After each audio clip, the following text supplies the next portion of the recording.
Good morning प्यारे बच्चों। जैसा कि आपको पता है आज सुपर टेट मैथ की क्लास चलेगी। हम लोग अनन्या एकेडमी के चैनल पर पढ़ने चल रहे हैं। तो आप सभी बच्चों का अनन्या एकेडमी चैनल पर स्वागत करता हूं। और मैं अनन्या एकेडमी में आप जैसा कि जानते हैं कि यहाँ पे मैं TET, C TET, super TET और टीजीटी पीजीटी भी मैथ पढ़ाता हूँ। तो मैं आज आपको सुपर टेट की मैथ शुरू करने चल रहा हूँ और आप सभी बच्चों का तहे दिल से स्वागत कर रहा हूँ कि जो आप इस चैनल से जुड़े हुए हैं और उस पर सारे वीडियो को आप देख रहे हैं और उस पर अपना जो सुझाव कमेंट हो रहा है आप दे रहे हैं। तो सबसे पहली बात हम ये करेंगे कि मैक्सिमम बच्चे, हमारे सारे बच्चे जो सुपर टेट देने जा रहे हैं, सुपर टेट देंगे, वो टेट सी टेट कहीं ना कहीं से पढ़े हैं। टेट और सी टेट में जो मैथ आपने पढ़ा है उस टॉपिक से हटकर सुपर टेट में जो नए टॉपिक हैं मैं शुरुआत वहीं से करूंगा। जैसे टेट सी टेट के टॉपिक को अगर आप पढ़ेंगे, पढ़ाऊंगा भी, तो यही होगा कि सर इसको हमने टेट में पढ़ा है, इसको सी टेट में पढ़ा है। तो ऐसी चीज़ हम शुरू करते हैं जो न टेट में है न सी टेट में है। तो जैसा कि आप जानते हैं जो टेट या सी टेट दोनों में नहीं है, एक टॉपिक हमारे पास है जैसे सामान्य बीजगणित, जनरल अलजेब्रा जो आपके सिलेबस में है, जनरल अलजेब्रा जो आपके सिलेबस में है यहाँ पे सुपर टेट में, इसको ना तो टेट में दिया गया है ना तो सी टेट में दिया गया है। फैक्टर्स हैं, ये भी आपका नया चैप्टर है। सर्व समीकरण हैं, ये भी आपका नया चैप्टर है। तो हम अलजेब्रा का जो पोर्शन है वहीं से शुरुआत करते हैं। तो आज आइए हम लोग सुपर टेट में चलते हैं। सुपर टेट में ये आपकी क्लास जो होगी सुपर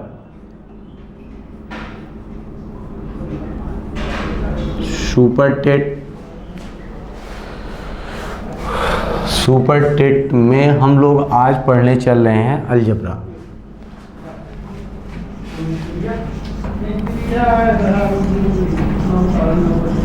अलजेब्रा बीजगणित, ठीक। तो आइए हम लोग बीजगणित पढ़ते हैं। बीजगणित की शुरुआत हम लोग करते हैं, ठीक। तो जब आप बीजगणित की शुरुआत करेंगे तो आप देखिए बीजगणित पे आप चलते हैं तो हम लोग सबसे पहले बीजगणित शुरू करते हैं। तो बीजगणित में हम लोग चर और अचर के बारे में जानकारी लेते हैं। तो सबसे पहले हम लोग जानते हैं चर और अचर। चर क्या होता है, अचर क्या होती है, ठीक, उसके बारे में हम लोग जानकारी ले लेते हैं। तो आइए हम लोग चर और अचर की जानकारी ले लेते हैं। चर क्या है, अचर क्या है, बीजी व्यंजक क्या है, समीकरण क्या है। पहले जो बेसिक चीज़ें हैं उनसे जो क्वेश्चन बनता है हम उस पर बात करेंगे, ठीक। तो आइए प्यारे बच्चों, सबसे पहले हम लोग अलजेब्रा में राशि पे चलते हैं, राशियों पे चलते हैं। तो क्वांटिटीज पे चलते हैं।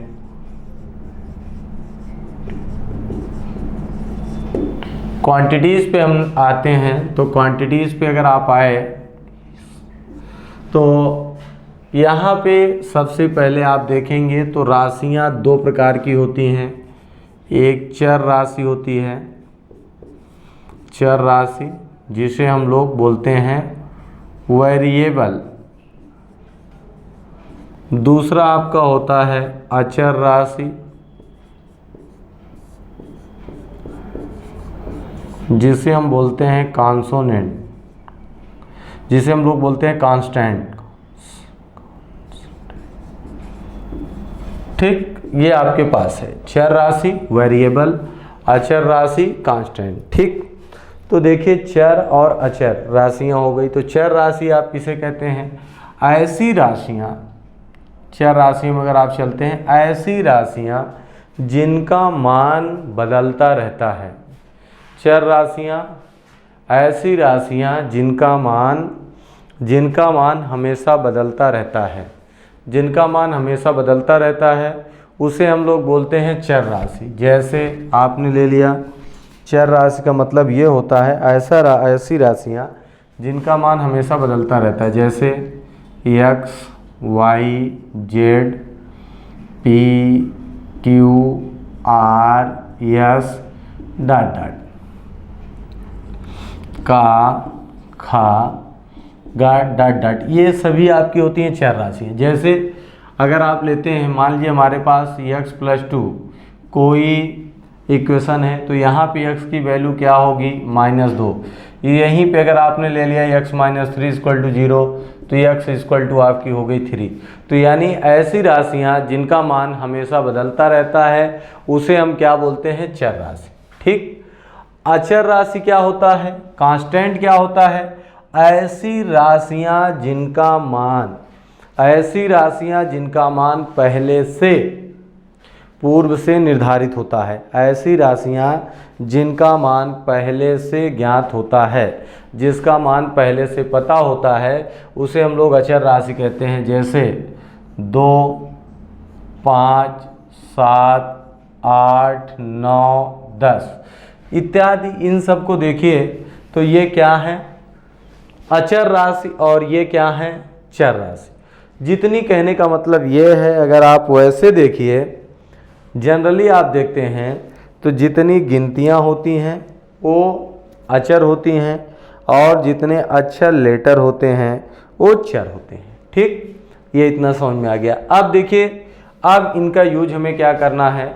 अब इनके यूज पे अगर आप चलते हैं तो इनका यूज जो होता है, अब इन्हीं चर और अचर राशियों से, इन्हीं चर और अचर राशियों से हम बीजी व्यंजक, समीकरण, परिमेय व्यंजक, बहुपद, सारी चीज़ों को बनाते हैं जो आपके यहाँ क्वेश्चन में पूछा जाता है। अब सबसे पहले अब आपका हो गया बीजीय व्यंजक, बीजीय व्यंजक, अलजेब्रिक एक्सप्रेशन,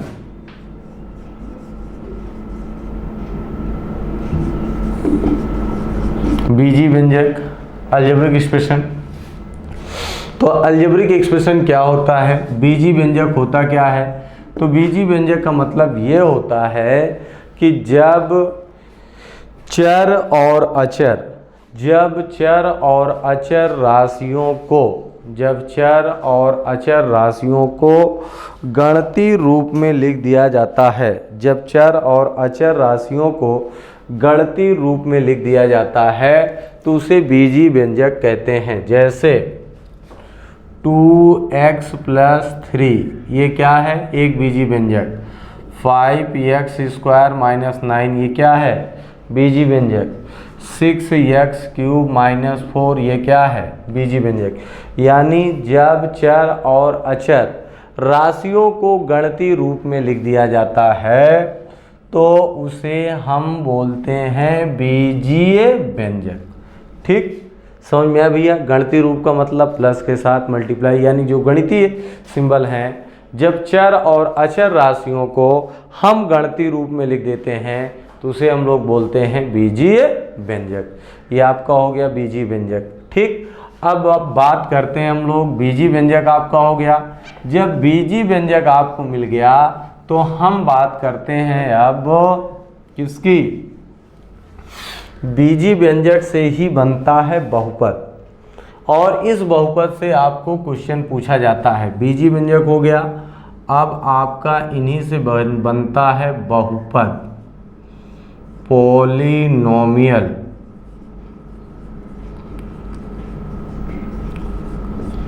बहुपद, पॉलिनोमियल। ठीक, बहुपद आपने ले लिया, पॉलिनोमियल। ठीक, अब पॉलिनोमियल आपने लिया। पॉलिनोमियल क्या होता है, ऐसा बीजीय व्यंजक जिसके चर की घात केवल धनात्मक पूर्णांक होती है, ऐसा बीजी व्यंजक जिसके चर की घात केवल धनात्मक पूर्णांक होती है उसे बहुपद कहते हैं। समझिए, ऐसा, इसकी डिफिनेशन हम लिख दे रहे हैं, ऐसा बीजीय व्यंजक, ऐसा बीजीय व्यंजक, ऐसा बीजीय व्यंजक जिसके चर की घात केवल धन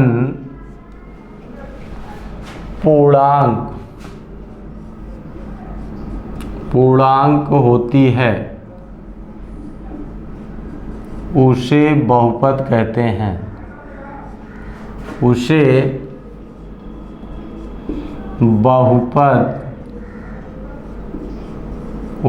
बहुपद कहते हैं। ठीक, दूसरी डिफिनीशन इसकी होती है, ऐसा बीजी व्यंजक, दूसरी डिफिनीशन भी होता है, ऐसा बीजीय व्यंजक, ऐसा बीजी व्यंजक जिसके चर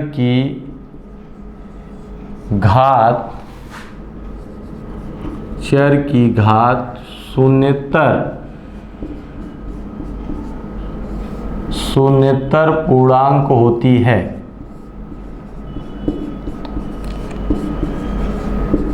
ठीक, ये आपके पास बीजी व्यंजक के दो डिफिनीशन होते हैं। ऐसा बीजी व्यंजक जिसके चर की घात केवल धन पूर्णांक होती है उसे बहुपद कहते हैं। दूसरा, ऐसा बीजी व्यंजक जिसके चर की घात शून्येतर पूर्णांक होती है। शून्येतर पूर्णांक का मतलब क्या होता है? शून्येतर पूर्णांक का मतलब होता है शून्य या शून्य से बड़ा पूर्णांक, शून्य या शून्य से बड़ा पूर्णांक, उसे हम लोग बहुपद कहते हैं। ठीक, समझ में आया? ये आपका बहुपद होता है। यहीं पे आप बता सकते हैं आगे या करके एक डिफिनीशन और, अथवा आर में आप ये भी बता सकते हैं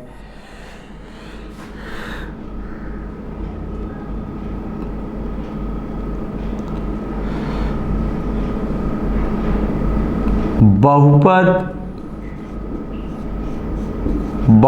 ये भी हम बता सकते हैं बहुपद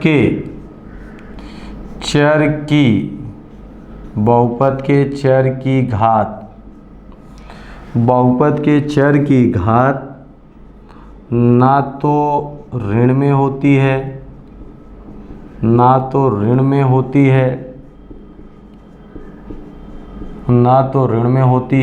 और ना ही भिन्न में होती है।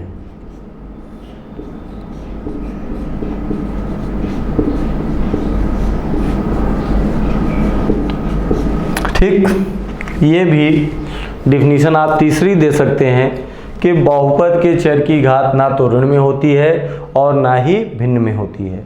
ना तो ऋण पूर्णांक होगा ना तो भिन्न में होगा, उसे हम बहुपद कहते हैं। ठीक, जैसे अब अगर आप आते हैं एग्जाम्पल पर, जैसे हम लोग लेते हैं, जैसे फॉर एग्जाम्पल की बात अगर आप करते हैं, जैसे 2x + 3 ये एक बहुपद है, x² - 4 बहुपद है, 6x³ + 8 बहुपद है, 4x³ - 9 बहुपद है, 10x² + 8 ये बहुपद है। ठीक, जैसे आपने ले लिया ये 2x + 3 बहुपद है, x² - 4 बहुपद है, 6x³ + 8 बहुपद है, 4x³ - 9 बहुपद है, 10x² + 8 बहुपद है। ठीक, इसको हम लोग बहुपद कहते हैं। जैसे अगर आप चाहो तो x² ले लो तो ये भी बहुपद है। ठीक, x⁵ ले लो ये भी बहुपद है, x² ले लो, ये भी बहुपद है।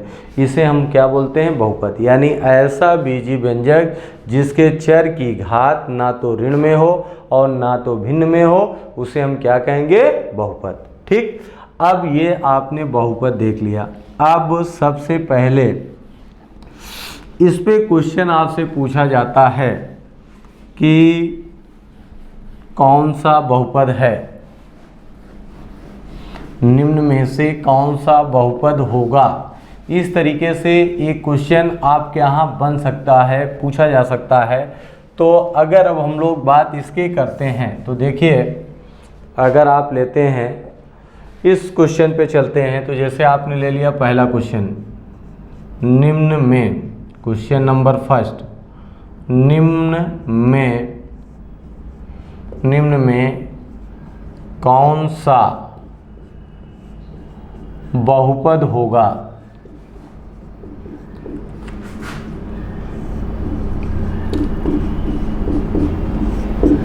ठीक, निम्न में से कौन सा बहुपद होगा। पहला ऑप्शन x² माइनस x⁻³ दूसरा x⁴ + 8 तीसरा x³ + 2 चौथा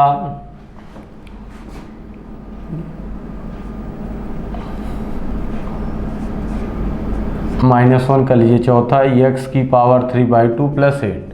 ये आपका है। तो देखिए, निम्न में से कौन सा बहुपद होगा, ये आपको मिल गया। तो जब निम्न में से कौन सा बहुपद होगा, तो देखिए पहला आप अगर लेते हैं, पहला आपका x² - x⁻³ क्या ये बहुपद है? नहीं है, क्योंकि यहाँ पे चर की घात माइनस में है। x⁴ + 8 ये आपका बहुपद है। x³ + x⁻1 ये बहुपद नहीं है। ये आपका x⁻³ + 8 ये बहुपद नहीं है। ठीक, ऐसा बीजी व्यंजक जिसके चर की घात केवल धन पूर्णांक होती है, वो आपका बहुपद कहलाता है। तो जैसे ये आपका बहुपद है। दूसरा क्वेश्चन, निम्न में कौन सा बहुपद होगा। निम्न में से कौन सा बहुपद होगा। ठीक, तो अगर आप ले लेते हैं निम्न में कौन सा बहुपद होगा, √x + 3b x⁻³ + 8 x⁴ + 2x + 3 d, ये हमने ले लिया क्वेश्चन। अब ये पूछा गया इसमें कि निम्न में से कौन सा बहुपद होगा, निम्न में से कौन सा बहुपद होगा। तो देखिए आप समझिए, √x + 3 ये बहुपद है? नहीं है। इसमें चर की घात 1/2 हो जाएगी। x⁻³ ये बहुपद है? नहीं है। x⁴ 2x + 3 ये आपका क्या है? बहुपद है। ये आपका बहुपद होगा। तो इस तरीके से आप निकाल सकते हैं। अब आगे हम चलते हैं, अगले कॉन्सेप्ट पे हम चलते हैं, अगले क्वेश्चन पे हम लोग चलते हैं। तो अगला क्वेश्चन हमारे पास क्या है, अगले क्वेश्चन पे हम लोग देखते हैं। तो देखिए अगला क्वेश्चन आपके पास है क्वेश्चन नंबर 3। क्वेश्चन नंबर 3 की बात अगर आप करते हैं, तो निम्न में कौन सा बहुपद होगा। निम्न में कौन सा बहुपद होगा, ये आपने ले लिया। तो पहला क्वेश्चन, पहला ऑप्शन x² + 4, दूसरा ऑप्शन x⁻³ + 8, तीसरा ऑप्शन x⁻⁹ + 2, चौथा ऑप्शन x² + x⁵. अब आपसे इसमें पूछा है कि निम्न में से कौन सा बहुपद होगा। तो इसको आपको बताना है कि इसमें कौन सा बहुपद बन सकता है और कौन सा बहुपद नहीं होगा। तो आप समझिए, अगर आप लेते हैं तो √x² + 4, तो यहाँ पे x² का वर्गमूल x + 4 होगा। इसकी चर की घात 1, ये बहुपद है, ये नहीं है, ये नहीं है और ये नहीं है। x की पावर 4, x पावर 1 + 4 यही बहुपद होगा। इस तरीके से हमने ये निकाल लिया। अब आइए हम लोग लिखते हैं, बहुपद बन गया। बहुपद को निकालना हमने जान लिया कि बहुपद कौन सा है, कौन सा नहीं होगा, कौन सा बीजी व्यंजक बहुपद बनेगा, कौन सा बीजी व्यंजक बहुपद नहीं बनेगा। इसको आप निकालना सीख लिए।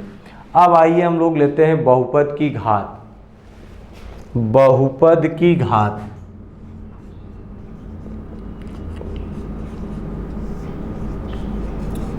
बहुपद की घात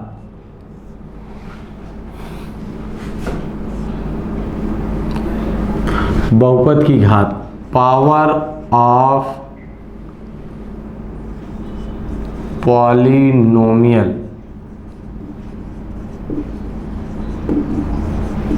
ठीक। बहुपद की घात, बहुपद की घात पावर ऑफ पॉलिनोमियल, ठीक। बहुपद की घात आपकी हो गई। बहुपद की घात अगर आप लेते हैं तो बहुपद की घात का मतलब आपका होता है पावर ऑफ पॉलिनोमियल। तो पावर ऑफ पॉलिनोमियल की बात करते हैं तो पावर ऑफ पॉलिनोमियल क्या होता है? पावर ऑफ पॉलिनोमियल हम लोग कहते किसे हैं? तो उसके बारे में आप बता सकते हैं कि पॉलिनोमियल यानी बहुपद, बहुपद के चर की सबसे बड़ी घात को बहुपद की घात कहते हैं। समझ में आया? बहुपद के चर की, बहुपद के चर की सबसे बड़ी घात को बहुपद की घात कहते हैं। यानी बहुपद के चर की सबसे बड़ी घात को बहुपद की घात कहते हैं।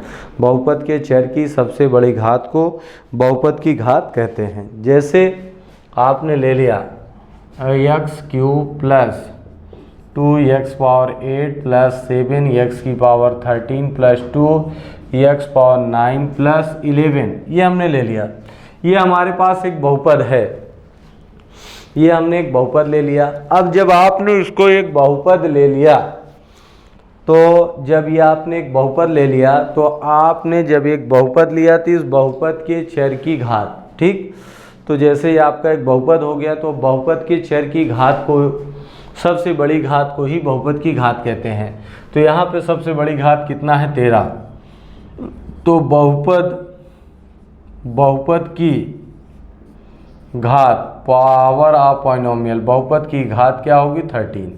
यही आपका आंसर, ठीक। ये हम लोग निकाल सकते हैं, ये बहुपद की घात हो गई। अगला, जैसे अगर आप ले लेते हैं दूसरा क्वेश्चन, अगर इसी पे देखें, x⁻³ + 2x⁻8 + 11 x⁻9 + 27 की पावर x⁻11 + 13 की पावर 169, ये आपको दे दिया। अब जैसे ये आपसे पूछता है कि इसके, ये एक बहुपद है, इस बहुपद की घात क्या होगी? तो इस बहुपद की घात जो होगी, आप देखिए क्या होगी? 11। अब सबसे बड़ी घात ये है, लेकिन इसको नहीं लेना है, ये अचर है। हमने क्या बताया? बहुपद के चर की घात क्या होती है? बहुपद की चर की घात का मतलब ये होता है ऐसा बीजी व्यंजक जिसके चर की घात सबसे बड़ी होती है। जिस चर की घात सबसे बड़ी होती है उसी को हम लोग बोलते हैं बहुपद। यहाँ पे सबसे बड़ी घात क्या है? 11। तो अगर आपने ले लिया बहुपद की घात बहुपद की घात होगी 11, ये आपका आंसर, ठीक। कोई प्रॉब्लम? ये आपका हो गया। यहाँ तक हम लोगों ने सीख लिया।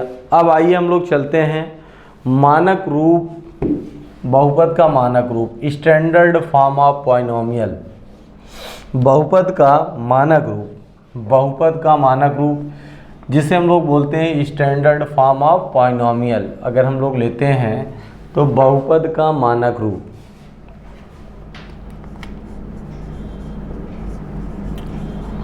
बहुपद का मानक रूप standard form of polynomial, standard form of polynomial बहुपद का मानक रूप। ठीक, स्टैंडर्ड फॉर्म ऑफ पॉलिनोमियल बहुपद का मानक रूप। बहुपद का मानक रूप आपका क्या होगा? स्टैंडर्ड फॉर्म ऑफ पॉलिनोमियल बहुपद का मानक रूप। अब इसमें ये बताया जाता है, ये होता है, इसको आप जानिए कि दिए गए बहुपद के चर की घात को, दिए गए बहुपद के चर की घात को आरोही या अवरोही क्रम में लिखने को ही बहुपद का मानक रूप कहते हैं। बहुपद का मानक रूप क्या होता है? कंफर्म हो गया। फिर से देखिए, बहुपद का मानक रूप का मतलब ये होता है दिए गए बहुपद के मानक का रूप जो होता है, आप समझिए, दिए गए बहुपद के चर की घात को आरोही या अवरोही क्रम में लिखने को ही बहुपद का मानक रूप कहते हैं। जैसे आपके पास एक आपने ले लिया बहुपद x की पावर 4 प्लस 2 x की power 7 plus 11 x power 9 plus 2 x की पावर 13 प्लस 14 x की पावर 19 प्लस 7, ये हमने ले लिया। ये आपके पास एक बहुपद है। जब ये आपको एक बहुपद मिल गया, अब इस बहुपद का हमें क्या निकालना है? मानक रूप। अब इस बहुपद का मानक रूप लेंगे तो कैसे लेंगे?